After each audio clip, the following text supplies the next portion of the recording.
Hello and welcome to this edition of the Farrell Phelps Show. I am super excited about today. We've been on hiatus and we're back. We're back.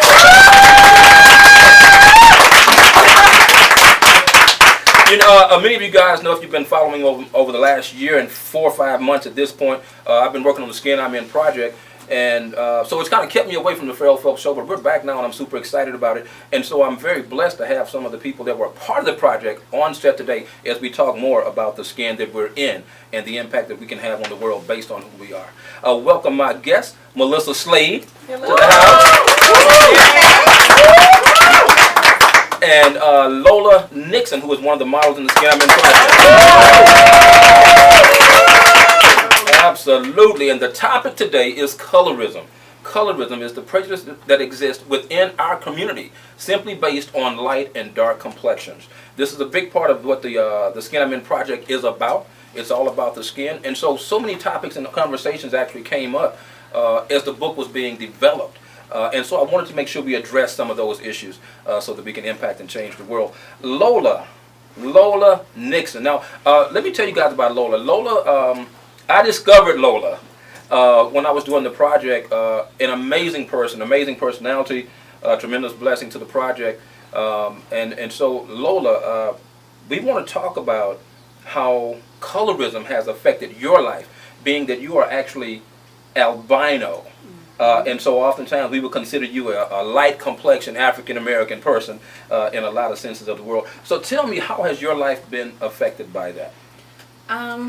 Well, when it comes to colorism, it's kind of different for me a little bit because I get it from both, from a lot of ethnicities. I've had some experiences when I've been out with like an African American man and an African American woman who doesn't know that I'm albino or whatever, will take offense to it because she thinks I'm white. So I'm another white woman that's just taking another black man from them. Okay. There's been that. And then there's also been issues when I'm in a different setting, a professional setting, and I may be working in a setting where it's predominantly white. And those people feel comfortable saying things around me because, again, they don't know. They don't know. So they assume that I'm white. Of course, before I started wearing my hair natural, that was a common thing. Right. And so that was one of the things that really pushed me to try to look more ethnic. Okay. Look more like what I am. So, and when that happened, I noticed that people engaged me differently, you know. A lot of the comments that I would get from African Americans, whether it's male or female, kind of slacked off a little bit, but then there's still some ignorance out there, so I still got those. But when it came to, professionally, I noticed that people who were comfortable making certain comments around me kind of shied away from me. Because then they knew. I couldn't hide. You can't hide these kinks and curls. Yeah. It is what it is. It is what it is. Right. And you know what? A lot of times our hair will tell our story. And we black folks, so we're going to have some coils and some kinks. That's just the way it is. Unless we have what some people, refer to as the good hair. But this ain't what this is. But it is, we black folk, we got some nice curly hair. That's just who we are. Yeah. So there was some differences. I could definitely tell the difference in the way that people would engage me professionally, especially if they were white, those relationships changed. Got you. I want to ask you about the family dynamic. What have you experienced within your family as it relates to your skin tone versus the skin tone in your family? So that's, oh wow. I want an honest answer. So, my family, like, a lot of other people's families, hail from Louisiana. So, the people in my family, they range from the darkest of dark. I have family members who have very high cheekbones, long, black, wavy, that, you can see the Indian, you can see the black, you can see the white. And so I have family members that, I always win the light bright contest. Nobody beats me. But the shades in my family, they range. And so there's been times when, especially when I was younger, when I was a child, and I think I mentioned this at the gala, when my family would be out with me and people would assume or question, why are these black people with got this little white baby, Yeah. So there's always been that. I think it's interesting that within my family, there's never been a difference made as far as skin tones is concerned. Okay. Because I think in my immediate family, within my immediate family, like my first cousins, second cousins, things like that, because there's so many different shades. Okay. You know, it's just not, and me being or looking the way that I look, you know, Right. it wasn't very prevalent. But within my extended family, of course, you know, you and I have had this conversation. Right. There's been conversations about skin tones because people have had experiences that others haven't, you know, and Right. we touched on that when we did the impromptu thing. Mm-hmm. And so I never want to, you know, negate or try to minimize the experiences that someone else has had, but I think that at some point we have to focus more on the solution. You know, we've identified there's a problem. Mm-hmm. We've already identified, you know, the effects of this problem. So now let's focus on the solution. Let's try to get the healing process. Absolutely. And you know, that's why this type of show is important. Right. Because we don't want to just talk about the issue, but we want to talk about solutions. We can talk about issues all day long, but what are the solutions? How do we ignite change? How do we make a difference in the world? How do we make that impact through this type of dialogue? And that's what I want to happen today. I want some solutions. I want us to talk about it, or at least begin the conversation so that people can talk about it. Melissa Slade. Give it up for Melissa Slade. This is actually, I think, Melissa's third time on the show. She was on our makeover show, and then we did another show on colorism. And we had great dialogue at that time. Yes. And Melissa's a very good friend of mine, and we've had these discussions about color and this, that, and the other. Even most recently we have, when we hung out the other day. Melissa, I want to ask you, as a beautiful ebony queen, how has your skin tone actually affected your life? Well, it has affected the way I see things in the world. Okay. It has affected the way that I view what's going on how people with my skin tone are treated, especially the young people. That's really my focus, more so not on me, because I'm an adult now, I've grown, but my experiences, I want to help other people that look like me. That's my goal. Yeah, that's awesome. Other people that look like you, and I want to share this story really quickly. Last April, I was in Germany and interviewing the Princess of Stuttgart, and while I was there, this is what triggered the project. This is why I did the Skin I'm In project. Many people don't know the reason why I did the Skin I'm In project. While I was there, my final day, we had breakfast at this really amazing place, and I saw this really, really dark guy.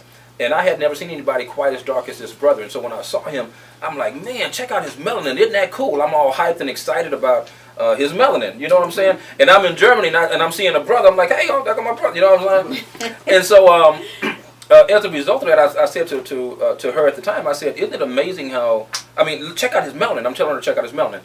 And so she go, wow, if it was midnight, I wouldn't be able to see him.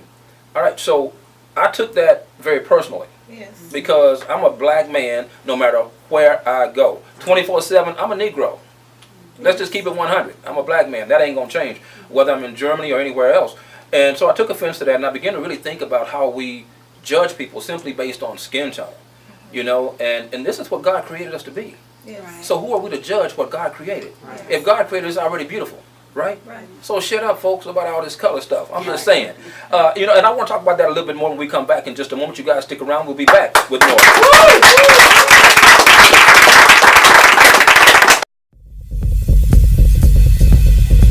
Women invest a lot of valuable time in their stylish chair, creating and maintaining a polished image. Having been in the beauty industry for over 35 years, I have witnessed this investment firsthand. I knew that this was not the kind of experience that I wanted to provide for my clients, so I created a better way. The Easy Needle Multi-Threader is designed to make the weave installation process faster and easier, all in 5 simple steps.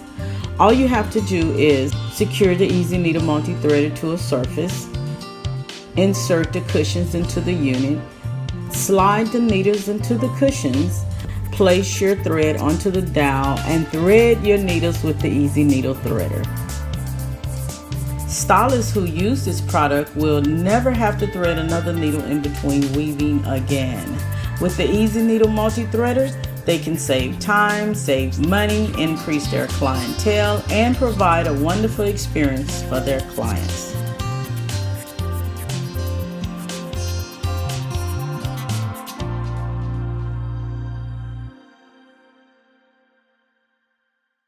All right, welcome back to this edition of the Farrell Phelps Show. Thank you guys so much for joining me. We have been on a hiatus for a minute, but we're back now. Now, when we left off, I was talking about the reason why I did the Skin I'm In project. I was in Germany, for those that just may be joining me, having breakfast with the Princess of Stuttgart, and I noticed a very dark gentleman, and I made a comment about his skin tone. I thought it was so cool, and her comment to me was, if it was midnight, we wouldn't be able to see him, and that was followed by laughter. And then we got into a debate about color.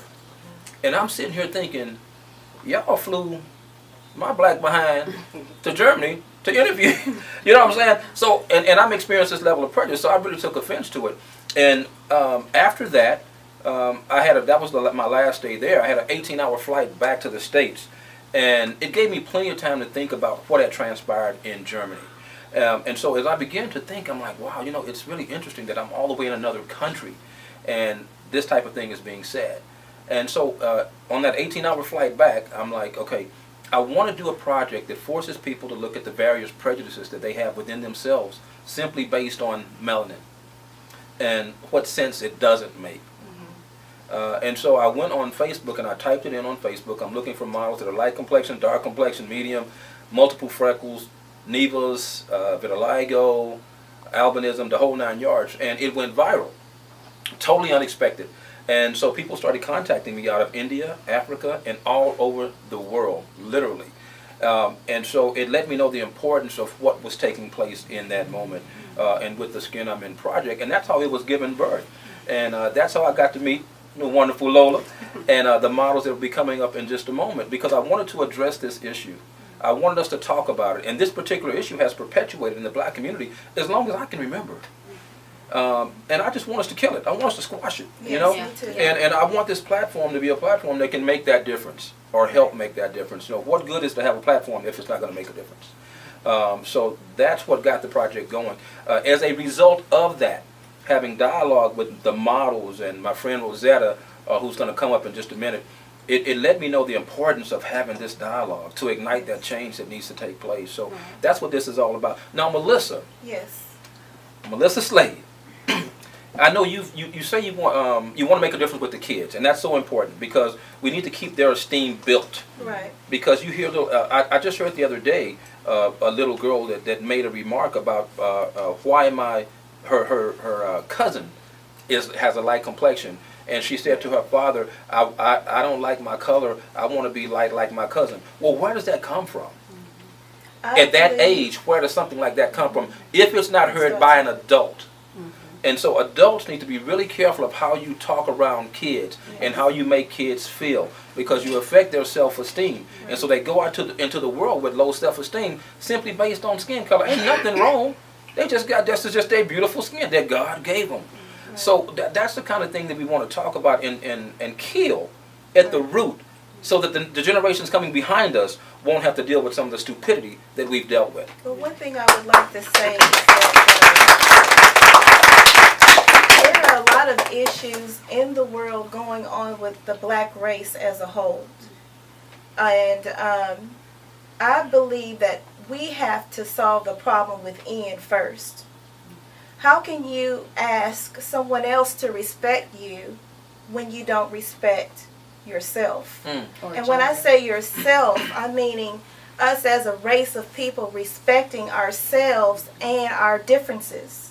Because actually, the issue I've had with my skin color has been within my own race, more so than outside of my race. So my thoughts are, what if there were no white people in the world and there were only black people? Colorism would be the racism amongst our own selves. Absolutely.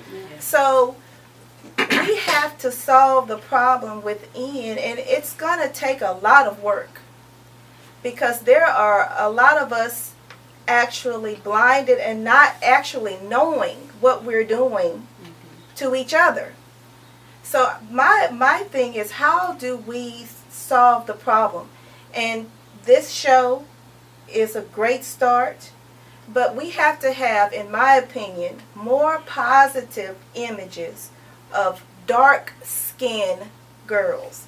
They have to see themselves in a positive light, because the way the world is, the closer you are to looking white, the more accepted you are in the media, because when you see black girls on television, even the ones with the natural hair, they're not dark skinned.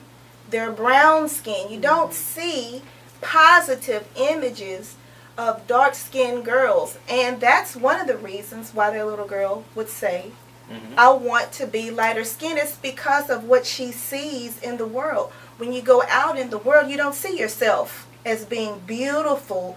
You see images, magazines, cartoons. All these images are of fair-skinned girls. And it's more geared towards, I would say, the girls, because girls want to be pretty. We want to be seen as beautiful. But when you don't see those images of yourself, you see yourself as not being as beautiful as the other girls. So my challenge is for those who have a platform of advertising, of showing images of women, to find a dark-skinned girl and put her on the platform, so other girls that look like her can see her. Because I have seen black businesses that sometimes don't even use black people. Absolutely, very true. Very true. To advertise, and we have a lot of money to spend as a race of people. Come on now. And but sometimes when you do see us advertising, you see the lighter skin. We're doing the same thing everybody else is doing.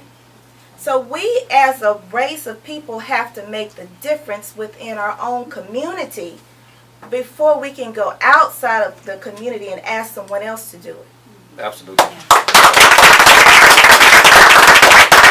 I think it would be safe to say that it starts at home. Yes. And when I say at home, not literally at home, but also home in what I would consider the black community, being the second home. The first home, of course, is where we reside, but we are African American citizens. That is a second home in itself, if that makes any sense. Parenting. Yes. What you're teaching your kids, what you're saying to your kids, what you're allowing them to watch, making that difference. Like you said a moment ago, you don't see images of yourself. And for me as a photographer that photograph beautiful women, beautiful models that's in the Skin I'm In project, I wanted to make sure I showed that diversity. I wanted to make sure I showed the beautiful onyx complexion of Rosetta Thornton, who's coming up in a little bit. I want to make sure I showed the beautiful Io who is multicolored because of vitiligo. And these are the things that are important, but we have to put faces out there so that the world can see them. Because beauty is all about you. It's not about the skin. The beauty is about you. And not only that, but beauty is also inside. Self-esteem, self-worth. And it's all based on oftentimes what the media perpetuates.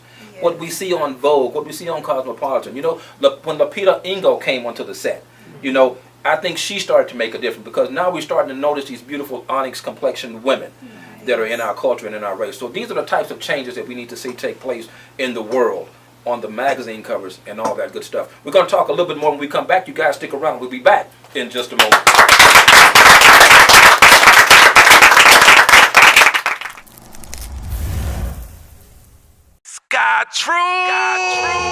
Sky Trues Custom Eyewear has taken the world by storm. In only 8 months, Sky Trues has gained the eyes of many, including celebs like Big Sean, Little Flip, Destiny's Child, Soldier Boy, just to name a few. Through custom design, SkyTruths can put your imagination on your frames. I bring to you the next big thing in Houston, SkyTruths, created by Golden Boy, the musician, the artist, the entrepreneur, and grassroots marketing genius. Be inspired. SkyTruths, custom designed frames. All right, welcome back to this edition of the Phil Phelps Show. As you guys know, the title of I'm just so excited. I just start rambling, just run right in. You know what I'm saying? The title of the show is about colorism, and it's the racism basically that exists within the African American community based on light complexions and dark complexions. Lola, I want to just talk to you for a minute and ask you quickly, what was childhood like for you growing up? Did you experience anything as a young girl growing up that affected the way that you went out into the world? I really can't think of anything, honestly. And I'm going to count that as a blessing. Yeah. I'm going to count that as a blessing. My childhood was not ideal, but it had nothing to do with the fact that I had albinism.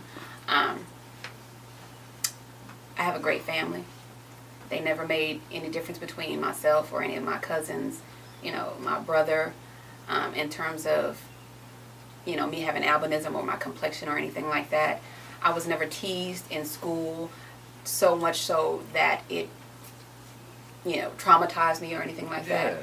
I was raised by my great-grandmother, and I think that had a lot to do with it, because she was, I'm going to use your word, she was phenomenal. Use my word, phenomenal. Yes, that is my word. She was absolutely phenomenal. All right. And I say, just to give you an idea, my great-grandmother, not my mother's mother, not my grandmother, my great-grandmother. So she was older raising me. I lost my mother at a very young age. So she was very strong. Okay. And one of the things that I remember as a child growing up is her saying to me, because she was so much older raising smaller children, was that if anything happens to me, I need you to be okay. I need you to be okay. And so she passed away when I was, I want to say maybe 13, 14. Oh, wow. 13, Okay. 12 or 13, somewhere around in there. And I clung to that. And I still do. And like I said, my childhood was not, I've been on my own since I was, for a long time, for a real long time. So, but I remember her saying to me, if anything happens to me, I don't know what's going to happen to you, but I need you to be okay. Yeah. And I clung to that. And I made sure that I was okay. So as far as my albinism is concerned, people are going to say things, people are going to stare, people are going to make comments. And I hate to say that I expect it, but I do. Gotcha. Because people just don't know. And they don't know how to approach. They don't know how to ask, or say that they're interested. Or they don't know how to approach and say, you really have a unique look. What is that called? They don't know how to do that, So there are times when I get frustrated because, ignorance is what it is. Right. And I'm not in the mood. I'm just going to be honest. I'm not in the mood for it. And so I've had those moments, but for the most part, I really have not experienced anything negative. That's like anything negative that's like really traumatic for me. Right. But I do and I will say this, I have black children, and I love me a black man. So I don't ever think for a second that I can separate myself from the black community just because I look this way. And I tell people all the time, if I had been born back in the slavery days, they'd have had to put it around my throat. Because I'm not going to stand by, and you're not going to separate me from my children because I look different. Yeah. If they go into the field, I'm going with them. Daddy.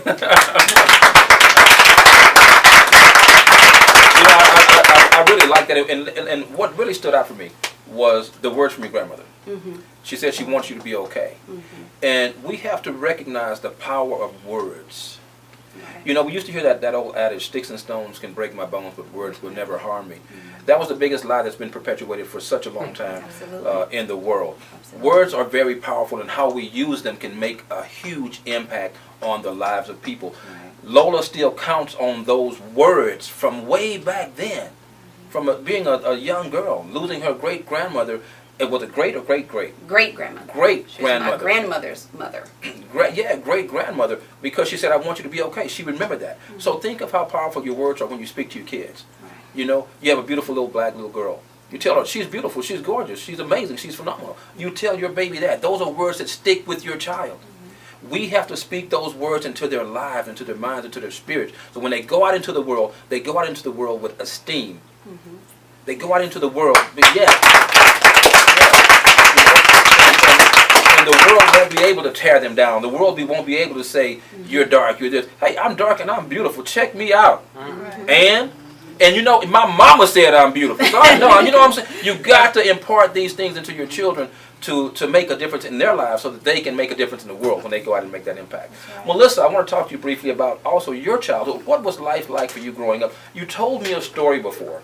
Yes. I think you were in high school. Oh, no, I was in elementary. It started early. That was elementary. Give me a little bit of that if you don't mind.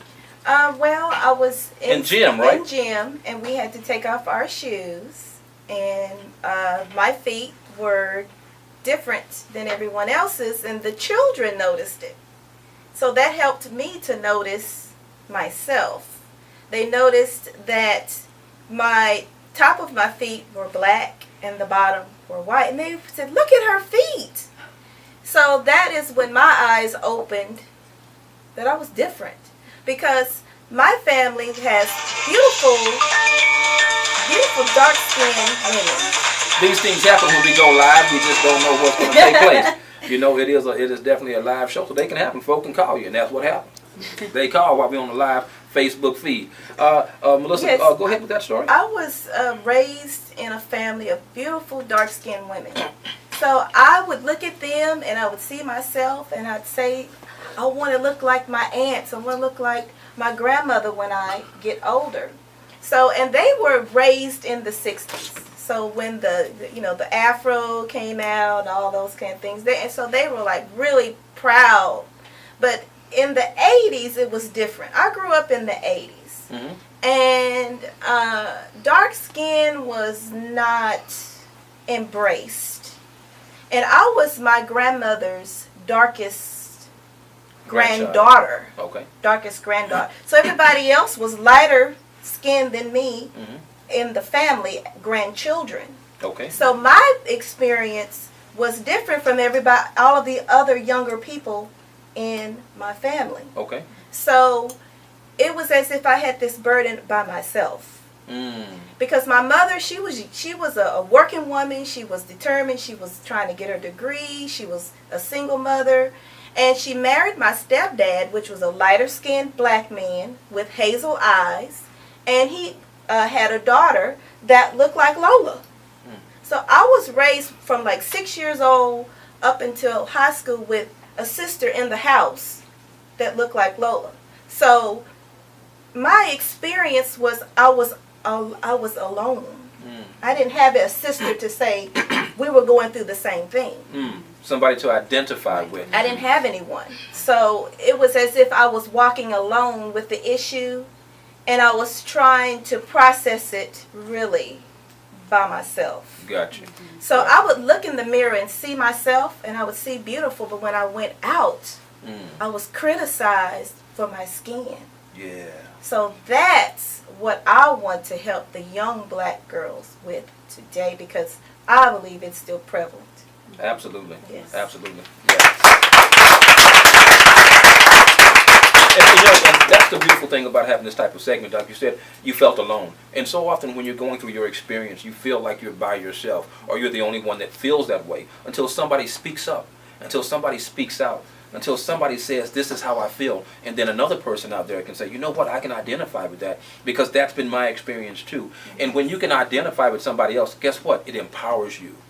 Because you're getting a team. You understand what I'm saying? Yes. And you're getting somebody else you can bounce things off of and all of that good stuff. So it's so important that we go ahead and speak out. I always say, when we speak our truth, it sets other people free. It sets them free to tell their story. It sets them free to tell their pains, their hurts, and what they've gone through when we speak our truth. Well, we have to be big enough and bold enough to speak our truth. We're going to be back in just a moment with my next two guests, Rosetta Thornton and Iomiko Johnson. They'll be up in just a moment. You guys stick around. We'll be back in just a moment.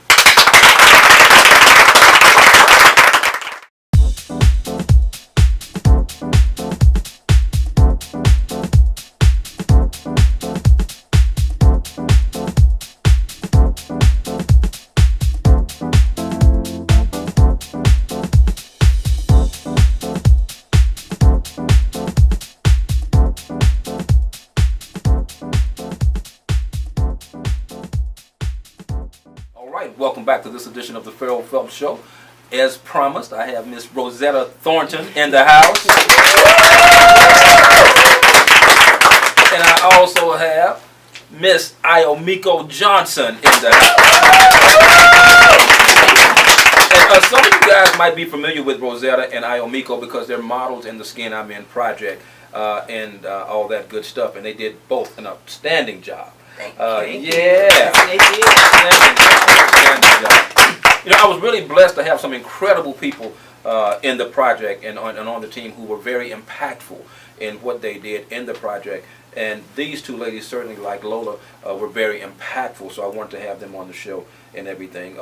Rosetta's speech at the end of the gala for July the 14th, my inbox was flooded, literally, with messages saying, she's amazing. You know, I mean, I'm like, every day I would reach out to Rosetta, somebody else hit me up about you, somebody else. It was like constant, because so many people were able to identify. Once she spoke, people were able to identify with what she had to say, and it has not stopped since that time. I still get messages about Rosetta Thornton. And so before this segment is over, she's actually going to bless us with the words that were spoken on the night of July the 14th that nobody, you know, a lot of you guys didn't hear that. It was so powerful. It was so powerful. Iomiko hails from Louisiana. And And Iomiko also is a dear friend of mine and supermodel in the Skin I'm In project. Did a phenomenal job. And we talked about skin, we talked about the prejudices and all this different stuff. And Iomiko, I want to start with you. Okay. When we talk about the skin and the different prejudices that exist. Now you almost, in some ways, people can say have a double whammy. Right. You have this very beautiful, unique complexion. Nobody has the same markings as Iomiko Johnson. No, one of a kind. One of a kind. God just created one, and Lord, that's all we needed was one of that. That's my buddy, so I can talk about it like that. But experiencing, number one, as an African American woman, and then transitioning from you're still an African American woman, but your tones are changing. Correct. What have you experienced with that? When I first got vitiligo, I got it at the age of 25. And first I covered it for like 12 years, so nobody even knew that I had it in my face because that's where it started first. And then as the years progressed, it went to my hands and then to my feet. And I used to wear long sleeves, I used to wear gloves, whatever, not for them to see, you know. And then when I would have to go to work, I couldn't wear gloves, and I had to wear whatever it is they wanted me to wear. And so people would like not want to take money from me. They wouldn't want to come near me. They thought I was contagious. I've had them call me a Dalmatian, Batman's sister, a spotted N-word, like whatever you can name, they called me that. A cow. A leopard, you know, and they don't understand that hurts, you know. Words do hurt, like you said earlier, they do. So people were really, really, really mean to me. Even as a kid, people were mean to me. And so, so at the age of 25, so up until that point, you were a beautiful onyx complexion baby girl. They grew up to be 25 before vitiligo began. What was life like for you before vitiligo? The kids used to tease me. I was really, really skinny, and I was really, really, really dark. My dad is really dark, so I got his complexion, and my mom is really, really light. So it's kind of like a blend in our family. They never treated, my family never treated me any different because of that, but people would in school. Boys used to throw crickets on me when I used to walk in the hallway. They used to say I was ugly. They used to call me like a black roach, all different types of horrible names when I was a kid. So when I became a woman, I still carried that insecurity with me, and then here comes vitiligo. You know. Yeah. Okay. So vitiligo basically was piggybacking off of your dark skin as well. Yes. And so then you had two things you dealt with. Yes. And so what I want to ask you, what I want to know is, Now, I already know all the answers, but you've changed. So the way that you once felt when you had the insecurity, you're a different person now. Yes. How did you get to the place where you changed yourself and you got to the point where you just really didn't, I'm just going to say it, just really didn't give a damn what people were saying about you? How did you get to that place? It was a group collective of people, my family, my children, my fiance. Philip didn't know when Philip and I met. He didn't know that I had vitiligo on my face. He knew that I had it on my hands and feet and on my other body parts, but he didn't know it was in my face. So one day he came to my house, and he normally calls before he comes, but this particular time I guess he got comfortable, and so he just came unannounced, and I was doing stuff with the kids, and I just normally before he comes I hurry up and put on my makeup really fast, so because I thought if he saw me like that he wouldn't love me. I thought he thought that I would look like a monster. So that particular day he came, he like stopped, and he was like, I did like this, oh, crap, you know. And he came in the house and he was just like, oh my god, you're so pretty. Why are you wearing all that makeup? And I was just like, he was like, wait, that was makeup? And I was like, yeah. He was like, wait, how long it took you to do that? And it was like 1 hour and 20 minutes. Everywhere I went, like if I was going to the grocery store, I was putting on makeup. If I was going to the gas station around the corner from my house, I was putting on my makeup. So whenever he saw me without it, he was just like, oh my God, you're so beautiful, just the way you are, and you don't need to wear makeup anymore. Why do you want to wear it? You look so beautiful. And then he continued to encourage me and sow seeds into me, and tell me, you can inspire other women, other young girls that look like you, to not wear their makeup anymore. Right.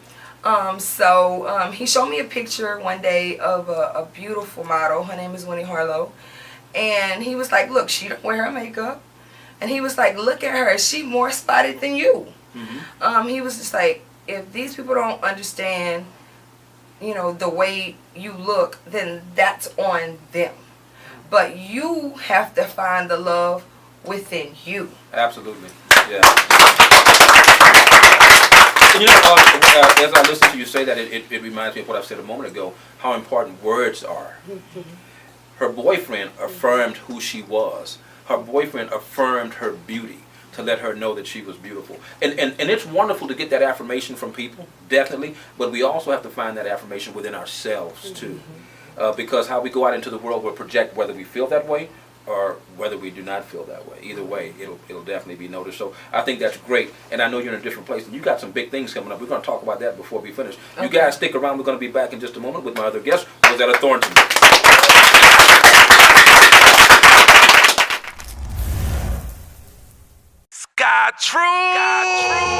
Sky Trues Custom Eyewear has taken the world by storm.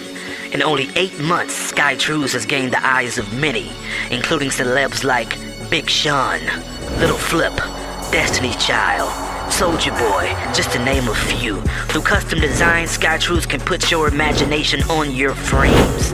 I bring to you the next big thing in Houston, Sky Trues, created by Golden Boy, the musician, the artist, the entrepreneur, and grassroots marketing genius.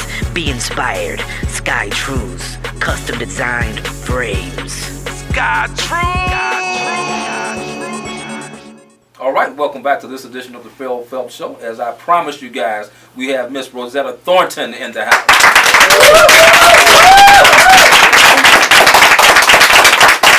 And let me tell you, it's funny how Rosetta ended up being in the project because she was here for a shoot. And I've known Rosetta for many, many years, and I've always thought she was just incredibly beautiful. And she was always super fit. I mean, like stayed fit, like all the time. I kind of was jealous in a way. But but anyway, she was here for a shoot, and I'm like, wow, Rosetta, I'm doing this project on skin, and you'd be perfect for the project. I said, will you do it? And I thought she was going to tell me no. And she said, yeah. Of course. She said, yeah. And so I'm like, okay, cool. You know, we did a test shot that I think the same day. We did a test shot. The same day. It was crazy. Yeah, and Rosetta didn't have on no makeup, nothing. And she thought, oh, Phil, I ain't got on no makeup now. I said, girl, I come had on a here. head rag on. Head rag, all that. But the picture was off the chain. I mean, it was phenomenal. That's my word, Lord. Yeah. Phenomenal. And so, anyway, I asked Rosetta to be in the project. And we'd had discussions before about skin tone and things of that nature. Yes, we have. Uh-huh. Yeah, and so that's why it was important that I had you in the project, because I wanted you to make the difference. And man, did you make the difference. That's unbelievable. Yeah, did you make the difference. You know, so many amazing things have happened since that time. Radio interview that Rosetta did that was here in Houston also. And now a television interview as well, and all this good stuff. So it's just interesting how everything is unfolding. Yeah. And when I asked you to be on the show, you agreed again. Yes, I said, fantastic. I got her back. You know what I'm saying? Rosetta, I want us to talk a little bit about what childhood was like for you, and then we're going to come up to today. So what was childhood like for you as a young girl? Childhood for me, in my mother's home, she affirmed me every day. You know, like I said in my speech, it was just the truth. She would tell me every single day, and still to this day. She told me today. She said, you sure are a beautiful child. You know, and it's just when we would go out to the outside world is when, and Farrell hits it on the head, and I would to this day say that our words, those words, they're just so powerful. And when I would go out and people would tell me things different than what my mom would say, you know, their words were, you know, you stayed in the oven too long, you know, you too black, you know, you dark, everything that my skin tone equated to negativity and nothing positive on the outside world. But on the inside with my mom, it was all positive. It was all, you know, you're beautiful, you're this, you're that. So it was like I couldn't understand what the missing equation was. Like, why is it that my mother's saying this, but then when I go outside, they're saying that? And it was just like polar opposites. So, yeah. Confusing. And it was very confusing. And to my mistake, I ended up believing those words. I ended up actually speaking those words over my life. I actually started never thinking that I was good enough. Didn't think that I was worthy. I got to a point where I hated myself. I thought everyone else was way more beautiful than me, so I felt like, well, since the outside is not acceptable, then I'm just going to work on my inside. And that's what I did, and I think that was the best thing that I ever could have did, because I learned how to rely on my relationship with God. And then the moment I did that, and I started looking in the Bible, and I'm like, wait a minute. He said, what? He said I was fearfully and wonderfully made? What? Wait, what? Wait a minute. What? What now? You know, then he started showing me that I'm worthy. He started showing me that I'm his child, that I had all these things. He gives me all these promises on my life. And then that what prevented me from diving into the great abyss of depression that I saw myself almost soon going into. So it prevented that from happening. So like I said, you know, for me, my turnaround was God's word. That was what I think that talking in the earlier segment, what is something that could help a younger person. And for me, that's what it was. It was God's word. And his word is above any word there is. And he will get you through, I tell you that. And still get me through. Because I still have those days. I had that day today. You know, where it's like, this is not acting right. This is not pulling right. You know, it is what it is. Because of the fact that it's those words. We try to ignore them. We try to erase them out of our mind. But then something happens, our childhood comes up, something ignites something, and then there we go. We go down this spiral. Yeah. Yeah. And so often we have those triggers. Yeah. And you know, there's those triggers. It could be something just as simple as this here with my edge wouldn't lay right. that could set off, a whole chain of stuff. It really could. And I'm just being real with y'all. It's that simple. My trigger just that simple. Yeah. And that's really interesting because I think we all have different things that we deal with. If we're going to be honest, we all got something. You know what I'm saying? And I'm going to be transparent with y'all for a minute, too. Since y'all telling y'all truth. There are times for me that I didn't feel intelligent. That I felt like I lacked intelligence. I felt like everybody else was smarter than me. And that's just real. That's just the truth. And that has perpetuated throughout my life, too. And things that I didn't do that I thought I should have done and all this based on me not feeling like I was a sharp, intelligent, smart person. And so we all have different triggers. And I know at different times for me, those triggers will pop up where I didn't know how to do this or I didn't know how to do that. And I'm like, dang, I'm dumb. I will say these things to myself. And like for me having this dialogue with you guys is very freeing for me. Right now, I'm just keeping it 100. And it's so funny because on the outside looking in, when people talk to me or they hear my voice or hear what I do or whatever, they think, are you kidding? If I share that with someone. Yeah. And I only share it with people that are really close in my life, that I've been that honest with. And each time I do, it's like, are you kidding me? But you're a talk show host. You do this. You work with celebrities. You do that. Hey, I'm just telling y'all the truth. This was my experience. Where I didn't feel smart and sharp and intelligent. That's just the God's honest truth. And so it kept me from a lot of things. It kept me from writing. It kept me from particular emails that I get from certain people. I avoid them because I'm like, oh, I'm going to mess up. I'm going to have a comma where it should be a period. All this kind of stuff. And so that's just a real conversation. Y'all. I'm just keeping 100. Yeah. And as I think about it, I know that I'm really a sharp brother. You know what I'm saying? And everybody have their thing. Yours might be one thing.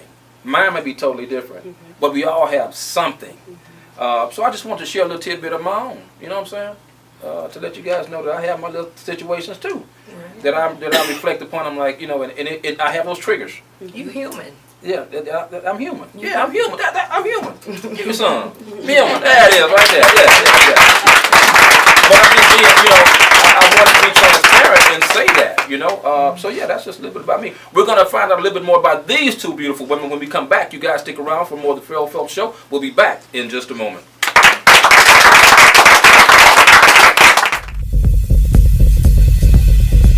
Women invest a lot of valuable time in their stylist chair, creating and maintaining a polished image.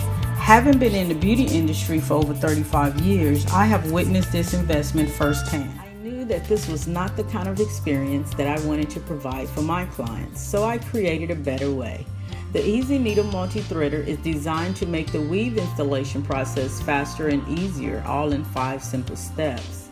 All you have to do is secure the Easy Needle Multi-Threader to a surface, insert the cushions into the unit, slide the needles into the cushions, place your thread onto the dowel, and thread your needles with the Easy Needle Threader. Stylists who use this product will never have to thread another needle in between weaving again. With the Easy Needle Multi-Threader, they can save time, save money, increase their clientele, and provide a wonderful experience for their clients.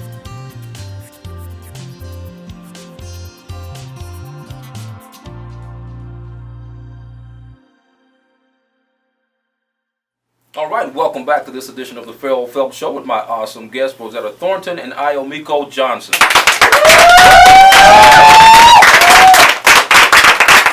We've been having some really good dialogue, man. It's like I don't even want this night to end. I think we got, 10 more minutes? Is that right, Liz? Liz Jackson back there, who is the handling things behind the camera, who always does an amazing job. Let's give it up for Elizabeth Jackson.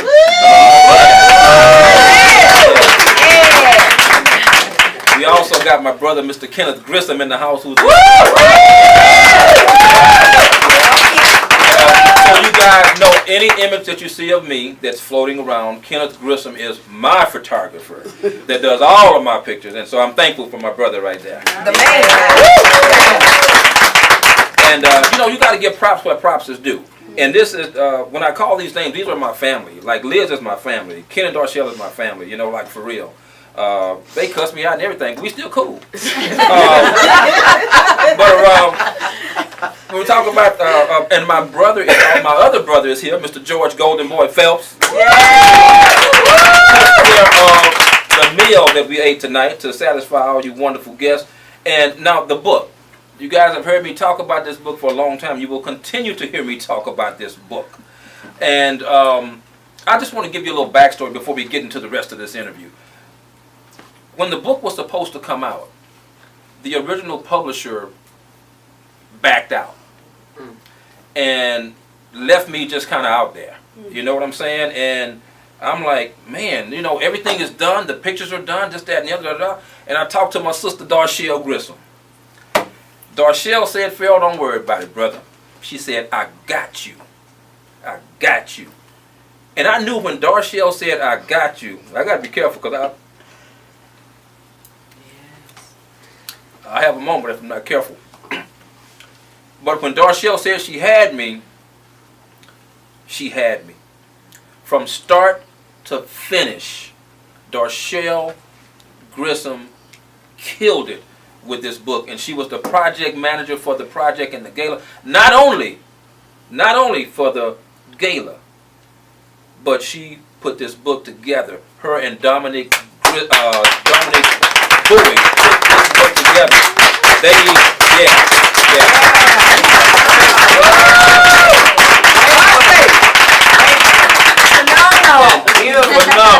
And they rescued me in a time that I needed to be rescued to make this project happen. That's why this project is so important to me and the success of this project, because their names too are stamped on it. Kenneth Grissom's name is stamped on it. Elizabeth Jackson's name is stamped on it because of the roles that they played to make this thing happen. So I thank each and every one of you guys, because without you,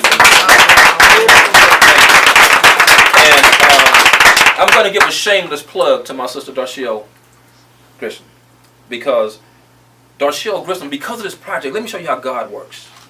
Let me show you how God works. Because of this project and Darshell learning everything that she learned about making this happen, she's now began her own publishing company. Wow.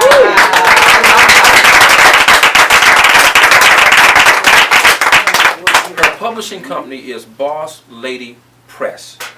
And I think it can be found on bossladypress.com. Boss Lady Press. So you know, it's interesting how bad things, what appears to be a bad thing, can take place in your life. But when the right people are in place to bless you and to bless your life, look at what the blessing does. Right. Because of that, Darshell has started her own publishing company now. And she's got books. People are waiting to get their books published by Boss Lady Press as we speak. Wow. Yes. Hey.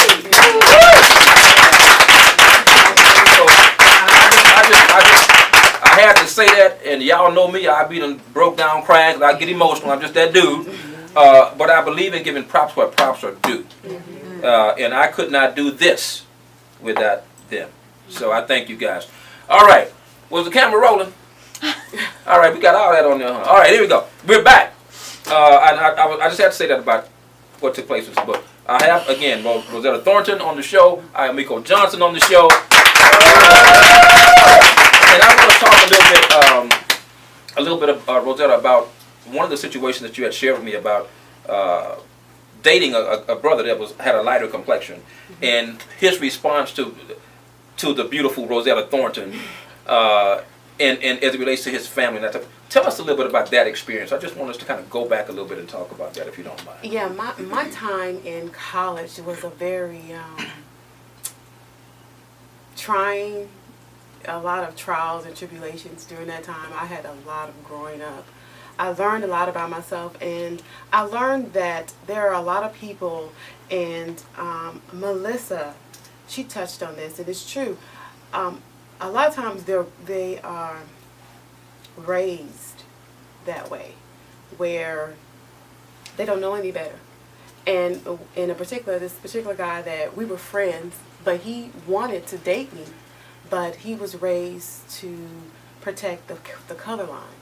So he told me, he was a very fair-skinned guy. I guess what you could say called the good hair and, you know, nice eyes and all stuff like that. And he had made a comment to me. He said, Rose, man, you would be the perfect girlfriend You know, you would just you'd be the perfect girlfriend. You know, if we got married, you know, our kids would be beautiful. And I'm like, yeah, I know, right? And he was like, well, but Mom, I could never take you home to my home. I could never take you home to my mom. I mean, my mom, she would never allow me to date you because you're too dark, you're too black, and you would mess up our color line. So when you when you are told those things, what does that? And it's like, how do they think you're supposed to respond to that? And how does that help me? How does it's like you never really realize how that's going to affect me when you say those things. Like, oh, well, but I had to understand and realize a lot of times they're taught that way. They don't know any better. You know, a lot of times when we've had group discussions at Texas Southern and stuff, and we would talk about race, and I learned that they didn't know any better, and they would profusely apologize to me like, oh my gosh, I'm sorry, my grandmother told me that, you know, she told me that, you know, not to date dark-skinned women, you know, my mom told me, or my dad told me, you know, don't, you know, you can be friends with them, or you can go have sex with them because they're easy, and they don't, you know, their self-esteem is so low that they'll just take whatever, because they'll be happy to be with you, but you never would want to date them or be serious about them. Wow. Oh yeah. So it's like those things are taught to, you know, our young men out there, and and then it's forced out on women of my color. And I'm not saying that it doesn't happen on other sides where for lighter skinned women. I'm pretty sure there's things that happens on the other scale, but I'm just coming from my perspective, what I've experienced, what has happened to me as a dark-skinned woman. Yeah. Wow. I think the beautiful blessing about tonight is the transparency that we're experiencing. Mm-hmm. Everybody's being very transparent, and I think there's a lot of healing in transparency. Yeah. When we're able to be transparent, be truthful, be honest about our life experiences. Iomiko. Mm-hmm. You know, I just want to brag on Iomiko for just a moment. You know, and I brag on all my models. I think they're phenomenal. That's my word. And I call all of them supermodels because they are. You know, they've done an amazing job, stepped outside of their box to unveil their insecurities right in front of my camera, and that's a tremendous, I mean, that in itself was a level of transparency. Mm-hmm. Now, Iomiko, as a result of you being Iomiko Johnson, yes, and doing what you do, Iomiko has a really huge Instagram following. And tell me a little bit about what has recently happened for you as it relates to your skin. Oh, well, it's just been amazing. When I decided, when I decided to remove my makeup, I took what Philip said, and I was like, you know what, maybe he's right.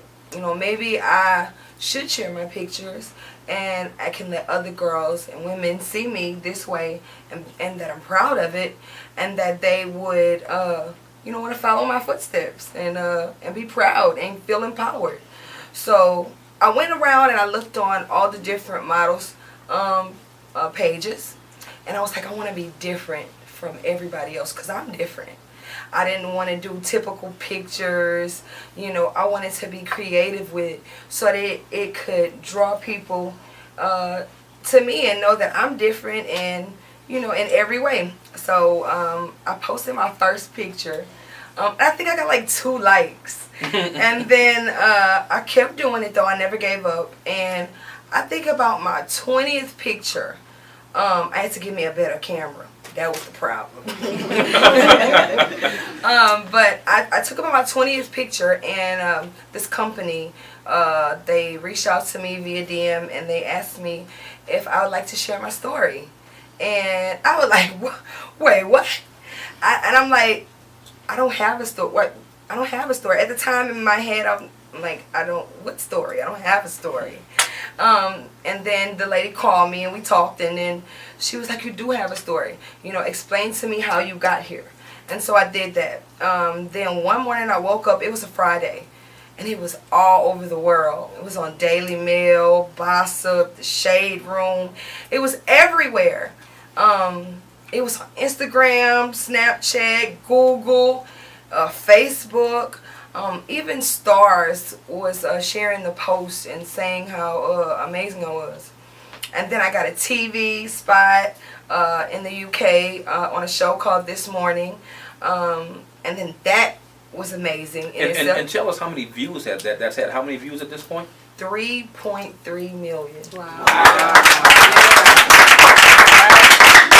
And you can actually find that interview on YouTube. On YouTube. Mm-hmm. Actually, you can find that interview on YouTube, and she did an outstanding job talking about her color. And I forget what they titled it. What did they title that show? Black Woman Turning White. And I didn't like that though, because I'm a black woman and my skin is turning white. I'm not turning white.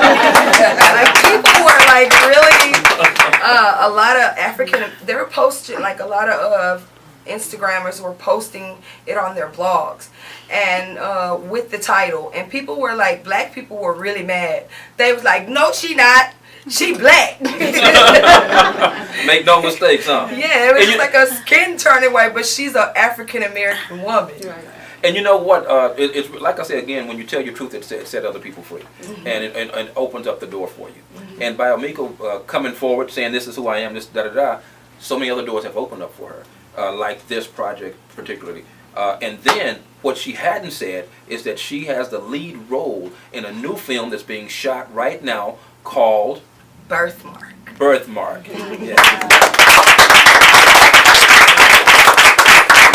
Where she is actually the main character, and she auditioned, she got the role. Yes. She's the main character, she's super excited about it. We're excited about it. Yeah. But let me tell you a little thing. We're going to wind it up in just a couple minutes. Go ahead, baby. I didn't audition for that part. Oh, you didn't audition for it? No. I auditioned to be a social service worker. In the film? In the film. And then after I auditioned, she called me back like 3 days later, and she was like, Ayamika, you know what? She was like, I love you, Spirit. She was like, can you just do me a favor? Can you like read these little lines that I'm going to send to you? And she was like, I want you to dig deep inside of you, and I want you to read these lines with all the emotion you possibly can. So I was like, well, give me 24 hours first. And then she called me back and I did it. And she started crying. And she was like, you got the leading role. Like, because I didn't audition for that. You want to give a special shout out to her. What's her name? Lydia Moore. Lydia Moore, yeah. And Lydia also has vitiligo as well. Yeah, Lydia was born with vitiligo. She has a patch right across her eye. Yeah, and I'm so excited for you. Yeah, I'm so excited for you. Thank you so and I'm much. excited for your accomplishments and what you're doing, what you're going to continue to do. I'm certainly excited for Rosetta. Also, Rosetta's a pharmacist, by the way, as well. And I mean, these are women that are accomplishing things and doing things with their lives. It's such a beautiful thing. We're going to be back in just a moment, you guys, with my final guest. Stick around. We'll be back with George Phelps in just a moment.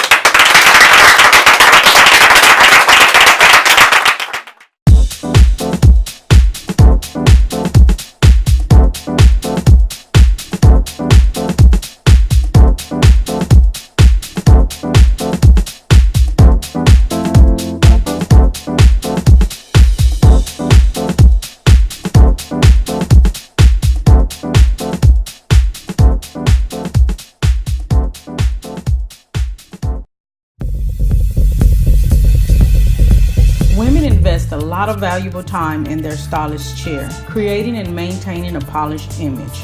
Having been in the beauty industry for over 35 years, I have witnessed this investment firsthand. I knew that this was not the kind of experience that I wanted to provide for my clients, so I created a better way. The Easy Needle Multi-Threader is designed to make the weave installation process faster and easier, all in 5 simple steps.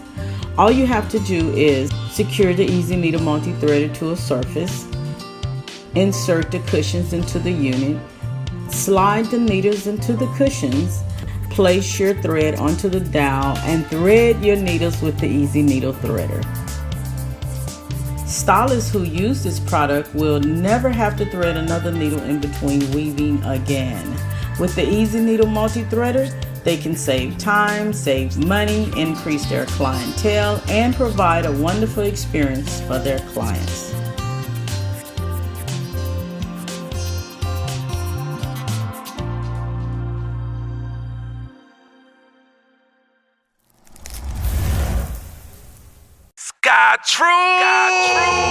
Sky Trues custom eyewear has taken the world by storm. In only 8 months, Sky Trues has gained the eyes of many, including celebs like Big Sean, Little Flip, Destiny's Child, Soulja Boy, just to name a few. Through custom design, Sky Trues can put your imagination on your frames. I bring to you the next big thing in Houston, Sky Trues, created by Golden Boy, the musician, the artist, the entrepreneur, and grassroots marketing genius. Be inspired. Sky Trues, custom designed frames. Sky Trues! All right, welcome back to this edition of the Farrell Phelps Show. My next guest is none other than my brother, George Golden Boy Phelps. You know, of course, George is my brother. Some people know it, some people don't. And it's really interesting because different people will meet at different times and may talk about one or the other, but they don't know that that's my brother. Like, that's my brother, and they don't know that I'm his brother. So it's interesting how that has happened over the years. So a lot of people now know that we're actually brothers. But George and I have the exact same mom and the exact same father. But many people will ask me, am I adopted? And I'll be like, huh? You know, I mean, they will actually ask me, so I seen your sister and I seen your, were you adopted? I'll be like, what the hell? No. Same mama, same daddy. And my skin tone is exactly as my father's skin tone. And George's skin tone is like my mom's. And my sister is like even more, yeah, way lighter than my brother. So it's really interesting how that dynamic. Mm-hmm. But what we have to understand in the African American families, we have a multitude of color. Exactly. You know, we come from light, medium, dark. I mean, just the whole little blend going on right there. And so it's just interesting over the years how we've both gotten that. Wouldn't you say? Yeah, I'd say so. Yeah, 100%. Yeah. And I now you as a lighter color, I feel like I'm in that middle zone. You know what I'm saying? I'm kind of like medium. You know, which I and just like you guys should. You know, you should love your skin. I love my skin. I love my skin color. I think it's super cool. And I just like it. I think it's good. You know, and y'all want to feel the same way. And I think everybody should feel that way, or get to a place where you feel that way. You know, but George, you being a lighter complexion, what have you experienced being a lighter complexion? Oh, and before I forget, George is also representing the light complexion in the book, Skin Deep, the skin I'm in, as well. And so there's my brother's picture there in the book as well.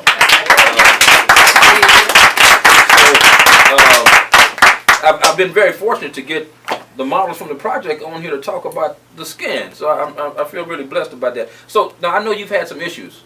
I had issues most of my life. Yeah, as it relates to your skin. Tell us a little bit about some of the things you've experienced. Well, in school, it was just like, I guess I was always deemed the bad one because of my color. Like the girls would be like, oh, you talk to the bright dude, they all bad, they all this, they all dogs, they all this and that. So I got a bad rap early in life, and most of the dark dudes didn't really like me because they felt some type of way. So I had to fight most of my life in high school. In high school, yeah. And I remember you told me about a fight that you had in school, in Eisenhower, I believe, right? Why? Well, you had a whole bunch of fights, huh? I'm sorry. It wasn't just exclusive to Eisenhower.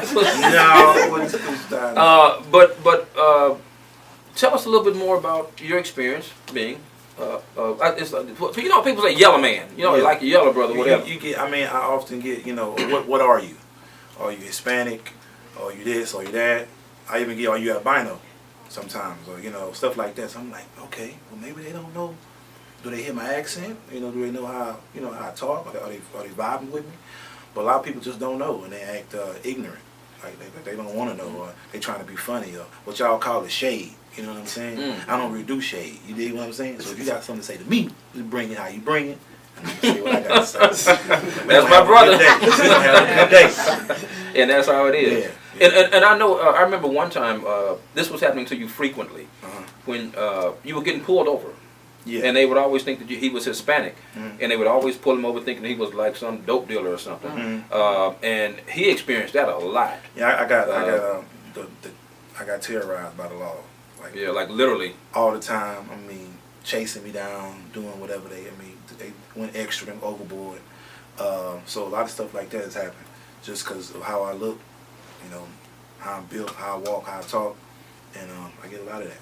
Yeah. Yeah.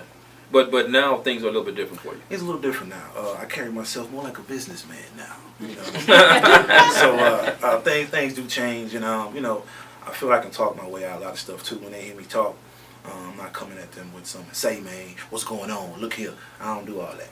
I try to keep professional when I'm talking to the law man, so he understand that. You know, I don't mean him no harm. Mm-hmm. Not at all.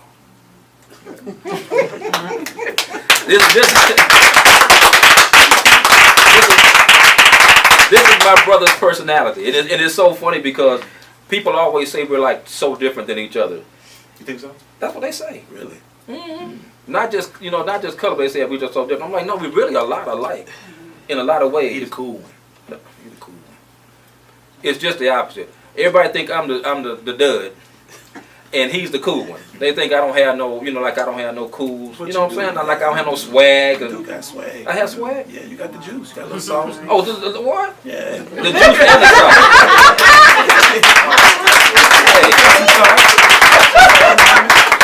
Hey, if he said I got a little juice, I got a little sauce. I got a little juice, I got a little sauce. I mean, he a Phelps. What can I say? Oh, come on now, come on, man.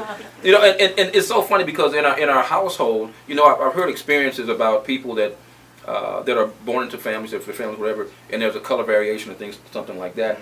We've never experienced a color issue in life, in our family, as it relates to me, because I would be considered what we would call the dark child in my family, but we never experienced that. I mean, like our parents were just like. We never experienced anything like that. All love is the same. It was everybody was equal. Yeah. No separation. It was always cool and love. Mm-hmm. That's what it's all about. Yeah, nothing but that. Other than times that he would get on my nerves. I mean, but that's normal for a sibling. You did a little bit too. You got on my nerves too. I got on your nerves? Yeah, you got on my nerves. Why you never told me?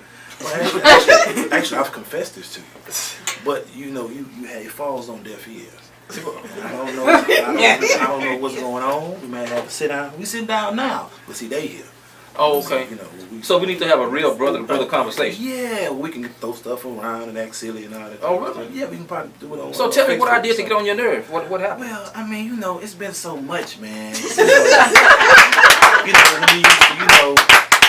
See, my brother and I, we have a slight age difference. You know what I'm saying? Very slight, like 2 years. Just 2 years. You know what I'm saying? So he used to always play this little smooth music, Kenny G, and I was more into the rap. You see, so he was always, he was always Rico Suave, and I was not really Rico. You know what I'm saying? So I was like, why y'all got the incense burning? But I understood. He say when you get older, them ladies gonna like, that's what they like. They like for you to be, more cool. And I'm like, all right, well, yeah, that's what's up. But he was always brushing his hair and all this. He thought it was, real cool. Oh, my wavy hair. His wavy hair. Have you ever seen Boomerang? Yes. Growing up, I thought he was Boomerang. I thought he was Eddie Murphy. My brother. So I thought he was, he's the dude. I wanted to be like my bro. He had the suits and he had the hair and he had the little thing that poke right here in the middle. Yeah, they used to call me Eddie Monster because I had that little beat right there. It was you, man. We getting all off the topic, but because you know what, that's what brothers do, man. We just talk about whatever. And our family dynamic has really been interesting because we never had issues. I mean, we just ain't never had issues. Just like we cool, we get along. And it's so funny because our siblings we have all different shades. Yeah. Like I say, my other sister is like twice his complexion as far as being lighter.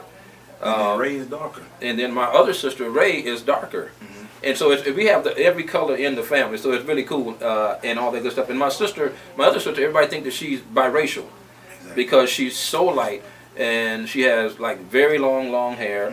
Mm-hmm. And people they don't know. But we black folk. Yeah. We black as we gonna ever be.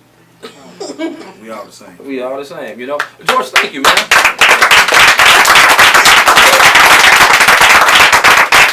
I want to also, we talk about what everybody's doing. We know that Rosetta's a pharmacist. We know that Lola is a therapist. We work with the folks' minds and the brains and things like that, and everything. Melissa is a whole bunch of different things. She runs a company with her mom, an insurance company. So there's just a lot of talent in this in the space here. George not only is a rap artist, but he's also a culinary artist. He cooks and he does all these different things. He paints on glasses literally for a living. And a lot of the celebrities are wearing his glasses, from Mike Tyson, Dennis Rodman, you name it. It goes on. George Clinton. It goes on. Rich Homie Quan, 2 Chainz, Waka Flocka, Slim Thug, Paul Wall. If I keep going, I'm gonna get What's the guy the guy that wear the chains, dark complexion guy, bald There's head? a lot of them. Rick Ross. Rick Ross. Rick Ross. Hey, shout out to the homie Rick, Blood Raw. Everybody out there, man. Now, did you do a project with Rick or somebody I did. recently? We song with Rick Ross. I got a song with Akon, T-Pain. I've worked with quite a few artists, and it's getting ready for the new CD to drop, and it's gonna be the streets gonna be on fire. All right. The reason why I want to talk about what people do and what the guests do, because so often we see you as a guest, but people don't know what you do Exactly. and what you're doing. And so I just like to make sure I let people know, man. I appreciate Is there? I also want to ask you, man. Is there anything else you want to say to the viewers before we wrap up about the skin tone thing? I just want y'all to stay positive. You are who you are. Ain't nothing gonna change. So walk into it, step into it, and shoot your shot. Do what you gotta do. Love Shoot yourself. your shot. Love There yourself. you go. And now, we want you guys to stick around because there's one more thing that's going to take place that's going to knock your socks off. We're going to have Rosetta Thornton back on, and you're going to get the opportunity to hear the speech that she gave on opening night, July 14th, at the Skin I'm In Gala. Stick around. We'll be right back and wrap up the show with Rosetta. Stick around.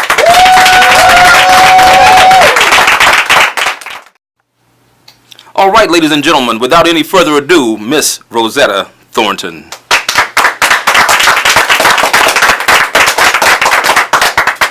Sticks and stones may break my bones, but words will never hurt me. Hey, hey, pretty black, pretty black. Huh, oh, you pretty to be dark-skinned. Girl, you so dark and black, you definitely stayed in the oven too long. Your skin is so smooth, but it's just way too dark. You know what, you would be perfect if you was just a little bit lighter.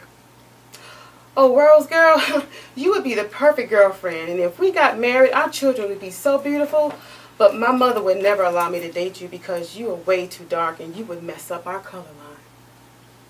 Words. Those words. Words that could either speak life or death. Words that have been spoken to me by people whom probably thought they were indeed giving me a compliment, but instead they were words of insult, belittlement, and ignorance. Words that have been spoken to me by my own brothers and sisters of color. My mother, she has the most beautiful caramel cinnamon hue complexion. And she would tell me as a child, and every single day, and still to this day, she would say, "You sure are a beautiful child." And as a child, and now even as an adult, those words spoke volumes to me because I thought, and still do think, that my mother is the most beautiful woman I have ever seen.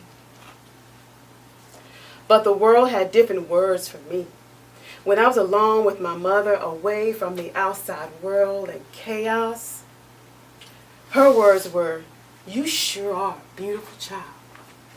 But when we stepped out into the world together, the world spoke words to me saying, "Oh, that's your daughter? I knew you had a son, but I didn't know that was your daughter." So at that very moment, the seed of insecurity, self-doubt, self-consciousness, and inadequacy was planted. And as time progressed, the words, those words of complimentary insults, became the norm in my life. And I made the fatal mistake of actually starting to believe those words over my life.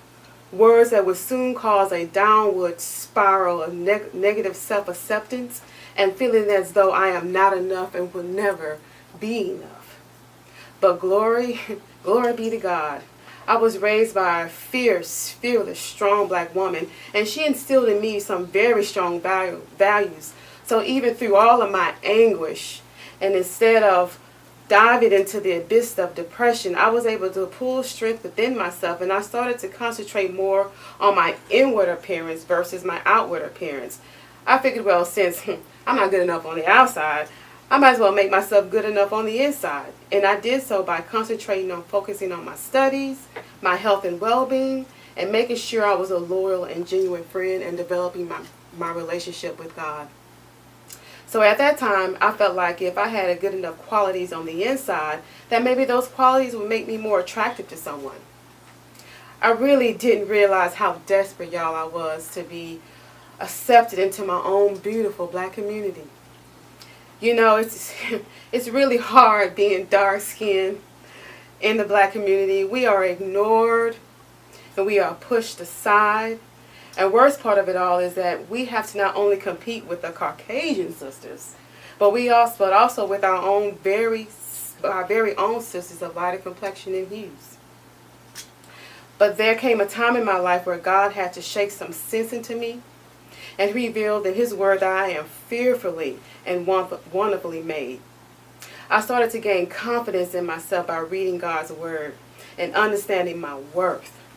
You know, it's really dangerous when you don't know your worth. And for me, I started to settle for people and things that was not good for my life.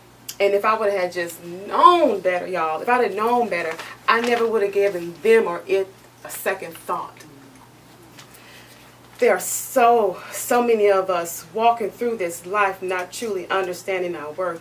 And I believe once you plug into that thing and actually realize how your heavenly daddy see us, those words, the words that the enemy meant to take me up out of here, thank you, Jesus, and words that the enemy meant for evil and to take me up out of here turned out to be what I needed as a reminder of what I am not.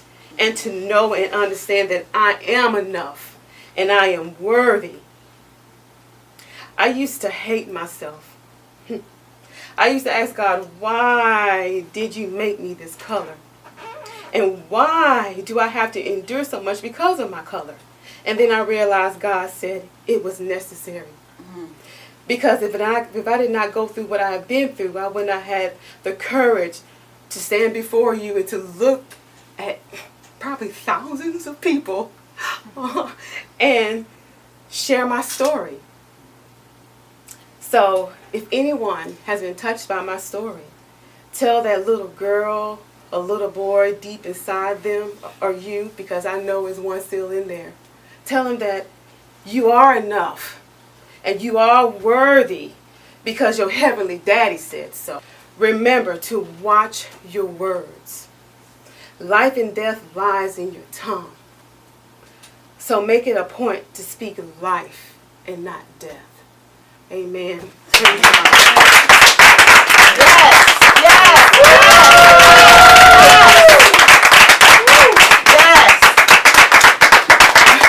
All right. Yes. I hope you guys have had the opportunity to enjoy Rosetta Thornton just as much as I have. I wanted the world to hear that story and to hear that speech. If you were not there on July 14th, 2018 at the University of Houston. Rosetta, thank you so much. That was awesome. Yes. Yes.